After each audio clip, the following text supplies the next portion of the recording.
Star Wars saved my life. Like, to make opportunities available that were made to me. And pretend like you know how to do it. I didn't at all. To make opportunities available. I'm grateful to be allowed as a filmmaker. I didn't at all. Weird. No matter if we like the movies or not, it's difficult to deny the originality and impact of Star Wars. How did we get from the visions and ideas for the first movies to the visions and ideas of modern-day Star Wars? Visions and ideas that are more focused on politics and ideology than movie-making quality. What are the pitfalls of this modern mindset? In her revealing interview with Fortune, Kathleen Kennedy, president of Lucasfilm, made her focus and ideology clear. Gender is the first thing she notices, not skills. Recently went to a Saturday Night Live taping, and I was sitting at the front row of the balcony, and I leaned over and I was looking at a number of the people on the floor operating camera, and I turned to my husband, I said, look, there are no women. And it was 1973 that I was hired as a camera operator, and there are still no women. And how was Kathleen hired? Surely it was because of undeniable talent, right? I went to this party of colleagues in Vermont, and this woman walked up to me and she said, you're Kathy Kennedy, aren't you? I said, well, I work for a law firm in Washington, D.C., and we filed a petition to deny against the station that you were working for. And we made a condition of the license that they hire women in technical positions, and you were one of them, and we've been watching you. So I at least felt good that I had managed to use the job in a way that has put me where I am today. The thing that's remarkable here is her willingness to admit that she wasn't hired because of her talent, but because of a quota. One of the consequences of hiring people based on anything other than talent and integrity is that it creates entitlement. People feeling entitled to positions because of the group they belong to, not because of what they've earned. Kathleen encourages people to view themselves as group members first and foremost, not as individuals with very different opinions and goals, despite their group membership. Kathleen's ideology permeates her thinking to such a degree that she, supposedly, can see why the movie industry doesn't have equality of outcome, which is what her idea of equality is about. And there are still no women. And that's just, it's completely unacceptable. I have no idea why we can't change that. She has no idea why. Really? How about the reality that men and women choose different jobs? It's so strange how people like Kathleen don't want equality when it comes to being a sanitation worker. Unacceptable points to the legalistic nature of this worldview. Unacceptable is a call to action, because of course each individual can't just make their own choices. They can't be entrusted with that kind of freedom. In the following, she keeps implying legalism. There are people involved in powerful positions who are just not trying hard enough to make opportunities available that were made to me, over 35 years ago, that people are not reaching out and trying to make those opportunities available today. She uses words with positive connotations, opportunities, and making available. However, what do the words actually mean?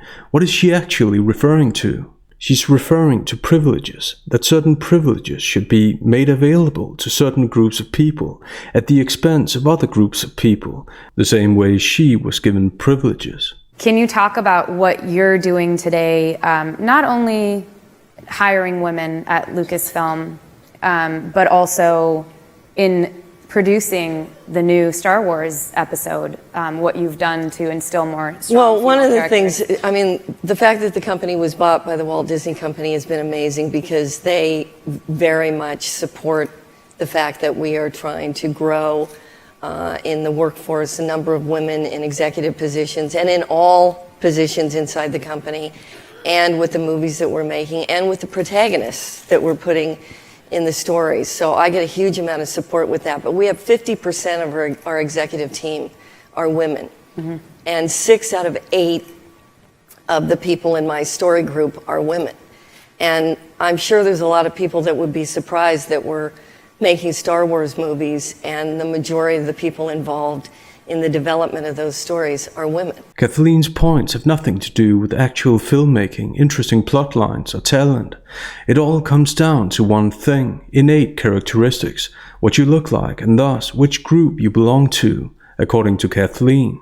She mentions Disney. Surely Disney's top priority is still original ideas and riveting storylines, right? I'm a big believer in that, whether you call it diversity or inclusion. But the bottom line is that doing so is good for commerce. You are opening so many doors for your whole community as well. Yeah, I mean, and obviously for my community, it's a huge moment. You just want to do right by your community so badly. And I know that Snow White is a huge moment for them, as is the Hunger Games. Doing so is good for commerce. Bob Iger went as far as firing people who weren't as innovative as he is. But of course, he didn't call it firing. What was clear to me is that if that adherence or the reverence that people had within the company for that heritage continued, it would get in the way of innovation. In some cases, it meant changing out personnel. Because of course, we must never doubt that Bob's innovative. The marketing for Snow White is proof of that. I mean, you know, the original cartoon came out in 1937, and very evidently so. There's a big focus on her love story with a guy who literally stalks her. Weird. Super weird. So we didn't do that this time. In some cases, it meant taking some big, bold decisions. Weird. Big, bold decisions. The fact that influential people like Kathleen and Bob prioritize ideology over the very things that made Hollywood great to begin with explains the current problems with unoriginal movies with the same simplistic, politically correct themes, and fans giving up on franchises they loved when they were young. However, influential people like Kathleen and Bob are paid too much money to care. This ideology, or pretend ideology for perceived financial benefits, has created a generation of actors, actresses, producers, and directors who, first of all, might not even have the talent and integrity to do what they do, and secondly, aren't interested in the art of filmmaking or the old franchises they are hired to carry on. Young filmmakers, especially young women, ask me, if I want to become a filmmaker, what do I do? I'm always like, when that happens, say yes. Don't say, I don't know how to make a movie, because men don't say that. Dudes roll out of film school, throw on a Spielberg hat, and go, I know everything that I'm doing. Except for the fact that if you don't know how to make a movie, you don't know how to make a movie. Great advice to make sure that the audience will get a great experience. And the reality is that you can do it. You just have to have the confidence to walk in there and pretend like you know how to do it. Pretend? Is this a speaker at a fake empowerment event, or a representative of one of the most iconic franchises in the world? I like her focus on skills and integrity. I'm telling you guys the truth. That's how I made my first film, was that I was like, I know what's going on. I didn't at all. And I think it shows in the movie. But I got to make my first one, which helped me to make my second one. And the second one will help me make the third one. And then I stopped because they won't let women make more than 3. Or maybe they won't let anyone make more than 3, regardless of gender. But way to play on people's indignation to avoid holding yourself accountable, even though she's the one hinting at why she's only made 3. I know what's going on. I didn't at all. And I think it shows. To people who are entitled, enough is never enough. But if you oppose their mindset, you're a hater or against progress, or whatever disingenuous term is trending this week. In the movie. But I got to make my first one. With this emphasis, she reveals what's most important to her, to get to make movies. It's not about movie-making quality, skills, or earning it. This advice about a pretend mentality is revealing. Unintentionally, it makes it difficult to believe anything she's saying. This mentality is identical to Alyssa Heinerscheid's, the vice president of marketing for Bud Light. And I want to share with you something that I heard, probably the most impactful piece of advice I've ever heard. This woman, Beth Comstock. I've seen her speak, and she is amazing. Amazing. Amazing. And so she had this fantastic answer. She talked about faking it. It speaks volumes that this is the kind of advice she considers to be fantastic, advice that talented people would disregard instantly. Number one, she was like, I fake it all the time. And you realize the more senior you get, everybody's faking it. And it's so true. Everyone doesn't really know what they're talking about. This is disingenuous, wishful thinking, Heinerscheid wishing that she's not the only one who has to fake it. Leslie's pretend mentality, which is based on entitlement, on having the right to be in a certain position, irrespective of credentials, can make the entitled person feel like an imposter. It has been tough and tense and a struggle, and I struggled a ton in the early part of my career with imposter syndrome, just not feeling like I was good enough. Heinerscheid feels like an imposter because she is an imposter. The rhetorical question then becomes, how can an imposter convincingly and successfully lead other people? Leslie's pretend mentality is a natural consequence of years and years of focusing on ideology as opposed to movie-making quality. The mentality is in perfect alignment with what Lucasfilm, Disney, and many other companies stand for today, and makes it difficult, if not impossible, to believe anything they say. Leslye has told us or insinuated two things about herself: that the most important thing for her is to get to make movies, and that she doesn't mind pretending. Thus, she herself has paved the way for doubt about the sincerity of her statements. And her interview about the upcoming series, The Acolyte, gives plenty of opportunity to doubt her sincerity. In the following, Leslie's busy giving answers that are about as generic as answers get. Now, I'm a big fan of The High Republic. I know you're a big fan of Star Wars The High Republic, but you're the first person to take a stab at bringing The High Republic to life in live action with your show, The Acolyte. What's that been like for you? Well, it's so exciting. I mean, as somebody that grew up both with, obviously George's films and then the release of the special editions, like for a long period of time, I'm not going to age myself, but the extended universe and a lot of that publishing was really the only Star Wars that I had. And so what I love about the High Republic is that it's kind of in the grand tradition of what Star Wars was for the fans for a really long time, which is, both these kind of high concept, beautifully rendered stories, but at the same time, pulpy action, and the kind of stuff that we always love and adore about Star Wars in the live action. So I wanted to get to have the opportunity to bring both of those things together was so exciting to me. So from a narrative standpoint, that was the case. Beautifully rendered stories, but at the same time, pulpy action. Thousands of movies could fit that generic description. It isn't specific to Star Wars. Yet, that doesn't stop Leslye from claiming that it's the kind of stuff that we always love and adore about Star Wars. By the way, I appreciate the inclusivity with the pronoun we. I have no doubt that most fans have a special bond with Leslye, so the pronoun doesn't sound forced at all. To get to have the opportunity to bring both of those things together. The intention to bring together beautifully rendered stories, whatever that means, it's extremely subjective, and action is very generic. However, her tone of voice and the time she takes to answer the very short question give the impression that she's saying something profound. The next excerpt is even more profound. And awesome, that too. Awesome. And this is your first Star Wars celebration, and I believe yesterday you were part of the studio showcase and you got brought to stage by a Wookiee Jedi. I did. I did get brought on stage by a character I created, Wookiee Jedi Master named Kelnaka. I couldn't pass up the idea of having a Wookiee Jedi in live action. I just as soon as it was established in the High Republic that was a thing that could happen, I was like, get it in here. Let's go. Action. Yes, please. Why waste time talking about interesting ideas or concepts? The Acolyte must have a lot to offer when this is what they choose to talk about in order to underline Leslie's ethos. I did get brought on stage by a character I created. But wait, what was it that she said? And pretend like you know how to do it.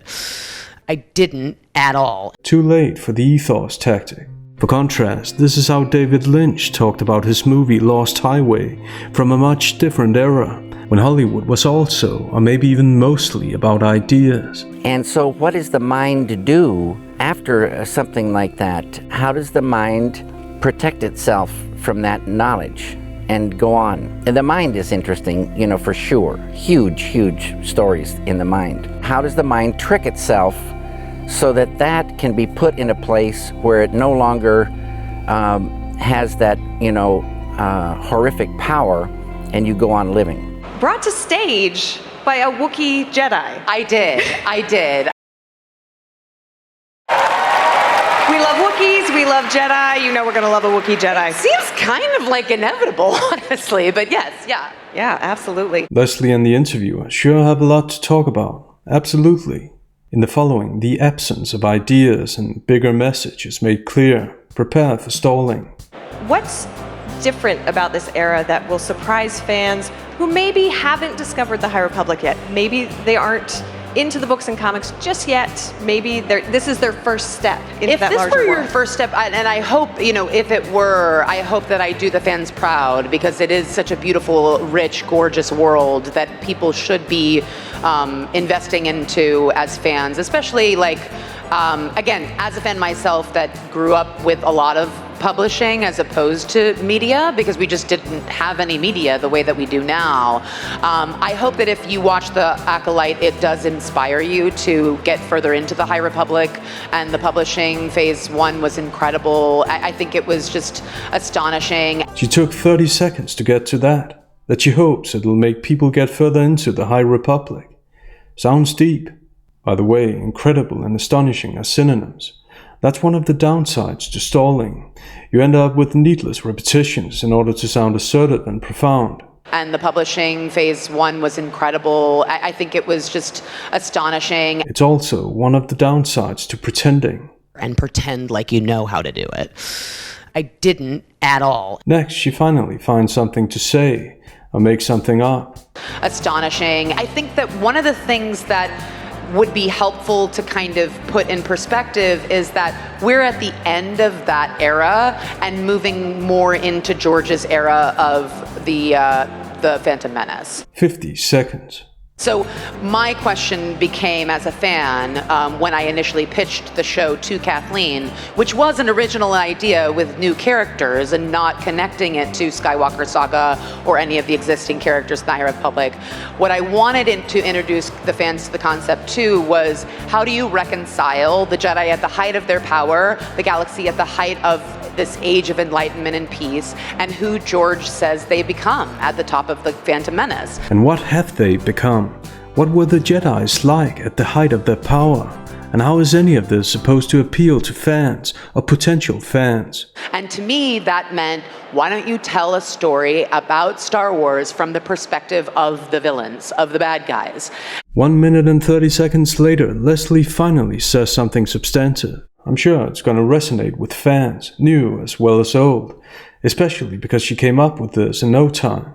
But why talk about interesting ideas when you can resort to pathos for applause? I just have to say, it is such an honor to be here. Star Wars saved my life. I know that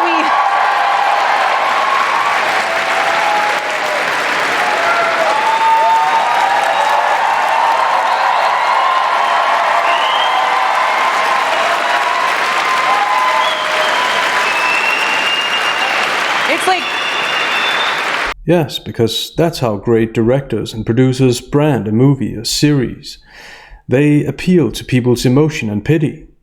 Could this be an indirect admission that she knows that the material isn't very good? Leslie's quick to move on, which is strange considering this authentic emotional outburst. even the truth is, we are so spoiled now with Star Wars media. I know that it can feel sometimes like, well, I like this thing and I don't like that thing, and if you don't like The Acolyte, that's fine. It doesn't matter. I'm totally convinced that she thinks it's fine, especially because she even mentions it. Once again, it truly sounds like The Acolyte has a lot to offer, and she doesn't sound worried about people's reaction to it at all. The reality is that Star Wars in and of itself is not just a vast universe full of many different characters, many different eras, but it is always, always, always about the spiritual journey of what it is to become who you are. And that's why That's the deep message I was hoping for. Become who you are. I think I've only heard that 1,000 times in marketing with the same inclusive ideology. Spiritual journey is one of my favorite platitudes. I can easily imagine Harrison Ford saying the same. This word choice makes me wonder what Leslye meant by beautifully rendered stories. I wonder if the fans define beautiful the same way. That's why Leslye avoids definitions and sticks to cliches. Definitions lead to disagreement. And next, it's time for more of the like me for no reason tactic. That's why I am so overwhelmed and grateful to be here, and beyond overwhelmed and grateful to be allowed as a filmmaker to experience what it is like to actually tactilely make something in this world. And how was she allowed to tactilely make something in this world? Well, she's already mentioned Kathleen, so to make opportunities available that were made to me. There's no doubt in my mind that she's grateful. Her other interview was an ode to gratitude. They won't let women make more than 3. With Hollywood's focus on ideology or pretend ideology, Leslie's sincerity will have a safe space in years to come, while people will continue to see bad movies and series. Because as Leslye says when it comes to whether or not people will like The Acolyte, it doesn't matter, that statement could have come from most Hollywood executives. What do you think about the interviews? Let us know in the comments.